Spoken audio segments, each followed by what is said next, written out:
जय महाराज जी की सभी को।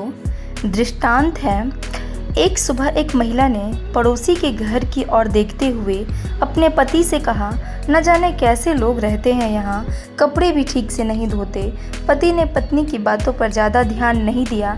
दूसरे दिन, तीसरे दिन और कई दिनों तक वह महिला पड़ोसी के कपड़ों को लेकर भला बुरा कहती रही।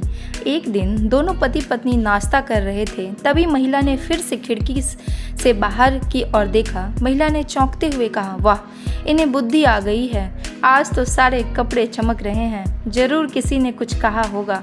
तभी समझ में आया। पति ने कहा, नहीं, उन्हें किसी ने कुछ नहीं कहा।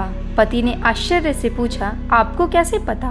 पति ने कहा, मैं आज सुबह जल्दी उठ गया तो मैंने देखा कि हमारी खिड़की के कांच पर खूब धूल जमा थी। मैंने कांच को साफ कर दिया, इसलिए आज तुम्हें पड़ोसी के कपड़े साफ नजर आ रहे हैं। हम भी जीवन में अक्सर दूसरों की गलतियों को खोजते रहते हैं, जबकि कई बार गलती हमारी ही होती है। दूसरों की बुराई करने से पहले हमें एक बार स्वयं के अंदर झांक लेना चाहिए। आज का विशेष अनुभव है, गुरुदेव ने सुनाई कहानी। कई नेगेटिव नकारात्मक विचार मन को विचलित कर रहे थे। इस घोर निराशा से निकलने के लिए एक दिन साधना में महाराज जी ने मुझे एक दृष्टांत सुनाया। महाराज जी ने कहा, एक व्यक्ति बस स्टॉप पर खड़ा बस का इंतजार कर रहा था। तभी सामने से एक बस आई। उसने हाथ दिया और बस रुक गई, लेकिन वह उस बस में चढ़ा ही नहीं। बस आगे बढ़ गई। थोड़ी ही देर में दूसरी बस उस ओर चली आई। हाथ दिया, बस रुकी, लेकिन वह व्यक्ति उस बस में भी नहीं चढ़ा। इस तरह लगभग 50 बसें उसके सामने आकर रुकी, लेकिन आश्चर्य की बात तो यह थी कि वह किसी भी बस में नहीं चढ़ा, वहीं खड़े होकर बस का इंतजार करता रहा। फिर महाराज जी ने मुझसे पूछा, जानती हो वह व्यक्ति किसी भी बस में क्यों नहीं बैठा? मैंने कहा, नहीं महाराज जी। महाराज जी ने कहा, क्योंकि उसके पैरों में बहुत दर्द हो रहा था, इसलिए वह चाहकर भी किसी भी बस में नहीं चढ़ पाया और वहीं खड़े खड़े बस का इंतजार करता रहा। मैंने कहा, महाराज जी, उसके पैरों में दर्द क्यों हो रहा था? महाराज जी ने कहा, उसकी स्वयं की नासमझी के कारण ही उसे यह दर्द झेलना पड़ रहा था। मैंने कहा, महाराज जी, मैं समझी नहीं कि आप किस नासमझी की बात कर रहे हैं। महाराज जी ने कहा, बस में सफ़र करते हुए यात्रियों को कोई परेशानी ना हो, इसके लिए बस में सीट्स बनी होती हैं ताकि यात्रीगण बैठकर आराम से अपना सफ़र तय कर सके। यदि वह व्यक्ति पहले ही बस में चढ़ जाता तो सीट पर बैठकर आराम से गंतव्य तक पहुंच सकता था। यही नहीं, यात्रियों की सुविधा को ध्यान में रखते हुए बस स्टॉप पर भी सीट्स बनाई जाती हैं ताकि जब तक बस ना आए तब तक वे वहां आराम से बैठकर बस की प्रतीक्षा कर सके। लेकिन वहां पर भी वह व्यक्ति खड़े होकर ही इंतजार कर रहा था।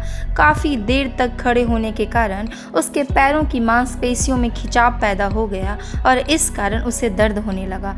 धीरे धीरे दर्द इतना बढ़ गया कि अब उसे एक कदम आगे बढ़ाना भी पहाड़ के चढ़ने जैसा दुष्कार कार्य लग रहा था। अब तुम ही बताओ कि साधना होते हुए भी इसका लाभ ना उठाना, क्या यह समझदारी पूर्ण कार्य है? नहीं ना, इसे तो नासमझी ही कहा जाएगा। फिर महाराज जी ने समझाते हुए बोले, आज यही नासमझी तो प्रत्येक मानव अपनी लाइफ में कर रहा है। जब हम शारीरिक या मानसिक रूप से बहुत थक जाते हैं तो हमारे सोचने और समझने की शक्ति भी शून्य हो जाती है। उस समय सामने अवसर होते हुए भी हम उसका लाभ नहीं उठा पाते। हमारे सोचने की शक्ति इतनी क्षीण हो जाती है कि हमारे मन मस्तिष्क में यह विचार भी नहीं आता कि वह अवसर हमारे लिए कितनी उपलब्धियों को लेके आया है। उस अवसर के निकल जाने के बाद यदि हमारे हाथ में कुछ बचता है तो वह है पछतावा। इसलिए साधकों, जीवन में जब भी ऐसे क्षण आए कि आप बहुत ज़्यादा थक गए हैं और सामने उपलब्धियों को हासिल कराने वाली अपॉर्चुनिटी अवसर है, उस समय थोड़ी देर रेस्ट विश्राम करने के बाद आप साधना में ईश्वर के शाश्वत नाम से जुड़ जाएं।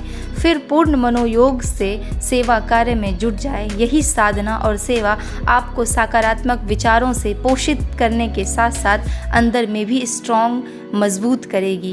फिर आप किसी भी अवसर को हाथ से निकलने नहीं देंगे, बल्कि उस अवसर को यथोचित लाभ उठाकर अपने जीवन को मंजिल के करीब ले जाएंगे।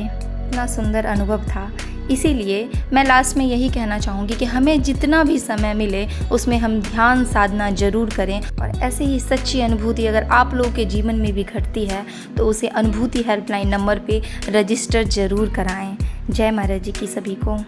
तुम्हारी किस्मत का लिखा तुमसे कोई छीन नहीं सकता। अगर भरोसा है रब पर तो तुम्हें वो भी मिलेगा जो तुम्हारा हो नहीं सकता, जो तुम्हारा हो नहीं सकता।